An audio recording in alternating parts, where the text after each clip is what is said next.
पुजारी जी मेरा हाथ पकड़कर कमरे में ले गए और कहने लगे, प्लीज़ आज तुम मेरी पत्नी की कमी को पूरा कर दो। मुझे उसकी बहुत याद आ रही है। मैंने नाटक करते हुए कहा, भला मैं कैसे उसकी कमी को पूरा कर सकती हूँ। तो पुजारी जी बोले, आज के लिए तुम मेरी पत्नी बन जाओ। यह सुनकर मेरा रोम रोम खिल उठा था, क्योंकि यह सब करने को मेरा मन कब से बेचैन था। और फिर पुजारी था भी ज़्यादा उम्र का और मुझे भी ज़्यादा उम्र के मर्द बहुत पसंद थे। फिर पुजारी ने मेरे साथ, मेरा नाम नैना है और मैं अहमदाबाद की रहने वाली हूँ। यह उस समय की बात है जब मेरी उम्र सिर्फ 22 साल की थी। दिखने में मैं काफ़ी खूबसूरत थी और खुले मिजाज की भी। ज़्यादा उम्र वाले मर्दों से दोस्ती करने का मुझे बहुत शौक़ था। मुझे कम उम्र के लड़के कभी पसंद ही नहीं आते थे। यूँ तो गली के लड़के मेरे आगे पीछे घूमते थे, मुझे पटाने की हर मुमकिन कोशिश करते, लेकिन मैं कभी उन्हें घास नहीं डालती थी। मेरा मन हमेशा अधेड़ उम्र के मर्दों को देखकर मचलने लगता था। मेरे घर से कुछ ही दूरी पर एक छोटा सा मंदिर था।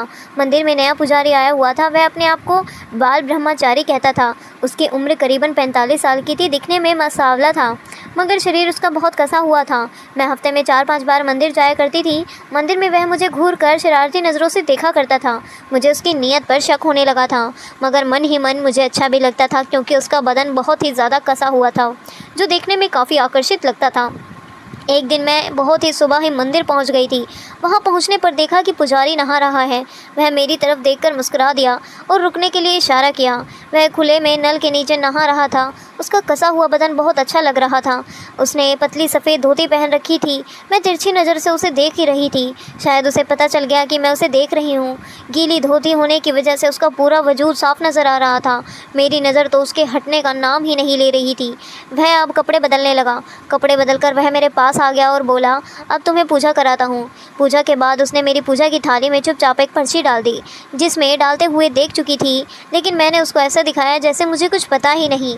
मैं रास्ते में वह पर्ची खोलकर देखी तो उसमें लिखा हुआ था, तुम बहुत ही ज़्यादा सुंदर हो। यह पढ़कर मेरा रोम रोम खिल उठा था। खूबसूरत तो मैं थी, लेकिन ना जाने क्यों उसकी तारीफ़ से मेरा दिल अंदर से मचल उठा था।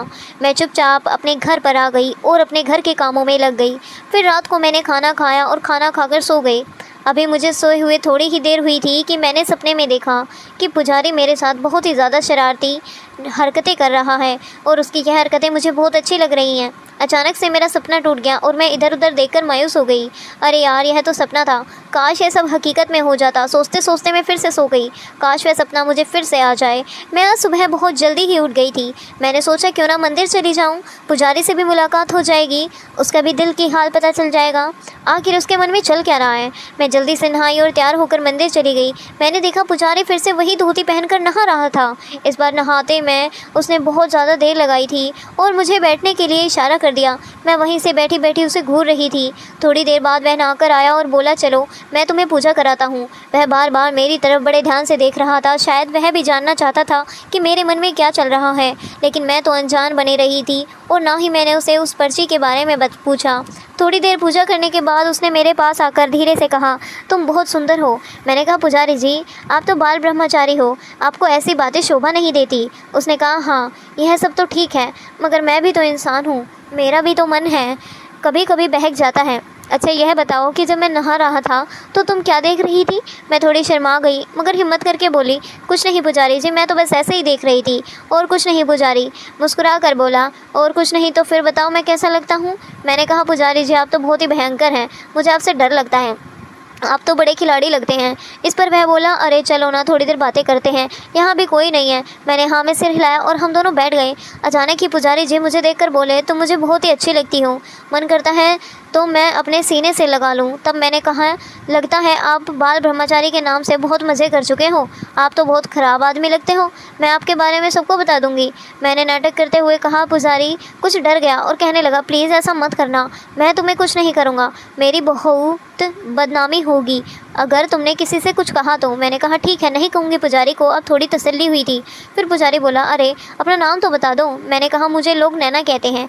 अच्छा ठीक है, अब मैं चलती हूँ, लेकिन मैं कल शाम में फिर आऊँगी और आपसे और बातें करूँगी। और मैं मुस्कुराकर चल दी। दूसरे दिन करीब 7 बजे शाम को मैं मंदिर गई तो देखा कि पुजारी जी अकेले बैठे हुए हैं। मैंने पूछा, अरे पुजारी जी आज कुछ चिंतित लग रहे हो। तो उस समय अंधेरा हो चुका था। मैंने उनके गाल पकड़कर दबा दिए। तब जाकर वह मुस्कुराए और मेरा हाथ पकड़कर कहने लगे, अरे नैना, मैं तो डर गया था कि तुम मुझसे गुस्सा हो गई हो। मैंने नाटक करते हुए कहा, नहीं ऐसा नहीं है। मैंने कहा, पुजारी जी, आपकी उम्र तो काफ़ी लगती है, आपने शादी नहीं की। तभी तक वह बोले, शादी तो की है, लेकिन मेरी पत्नी गांव में रहती है और मैं यहाँ तड़पता हूँ। मैंने कहा, तो फिर पत्नी को अपने साथ क्यों नहीं रखते? पुजारी बोला, मेरी पत्नी तब भी शहर आती है तो बीमार हो जाती है, इसलिए उसे गांव में ही रहना पसंद है। मैंने कहा, पुजारी जी, फिर तो आपको बहुत याद आती होगी ना अपनी पत्नी की? पुजारी बोला, हाँ बहुत याद आती है, लेकिन क्या करूँ। मैंने पुजारी को तसल्ली देते हुए उनके कंधे पर हाथ रखा। उसने मेरे कंधे से हाथ उठाकर चूम लिया। मैं थोड़ी सहम गई थी। फिर पुजारी जी मेरा हाथ पकड़कर कमरे में ले गए और कहने लगे, प्लीज़ आज तुम मेरी पत्नी की कमी को पूरा कर दो, मुझे उसकी बहुत याद आ रही है। मैंने नाटक करते हुए कहा, भला मैं कैसे उसकी कमी को पूरा कर सकती हूँ? तो पुजारी जी बोला, आज के लिए तुम मेरी पत्नी बन जाओ, मैंने हिचकिचाहट होती जाएगी। पुजारी बोला, आज यहाँ कोई नहीं आने वाला है। इतना कहकर पुजारी ने मुझे अपने गले से लगा लिया और कमरे में बहुत धीमी रोशनी थी। अचानक ही पुजारी ने मुझे एक गिलास में शरबत दिया और कहने लगा, जल्दी से फटाफट इसे पी लो और बताओ कैसा है। मैंने जैसे ही वह शरबत पिया मुझे एक सुर चढ़ने लगा।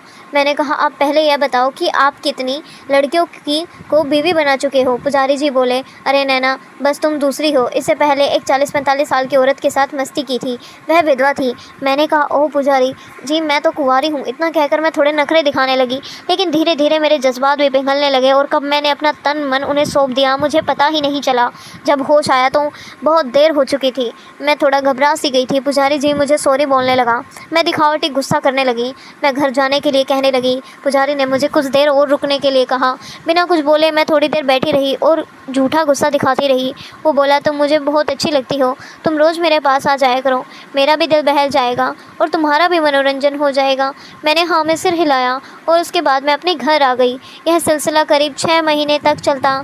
उसके बाद मेरी शादी हो गई और मैं अपने ससुराल चली गई। फिर पुजारी से मेरी मुलाकात कभी नहीं हो पाई, क्योंकि मेरी शादी के बाद ही पुजारी भी वहाँ से अपनी पत्नी के पास गांव चला गया।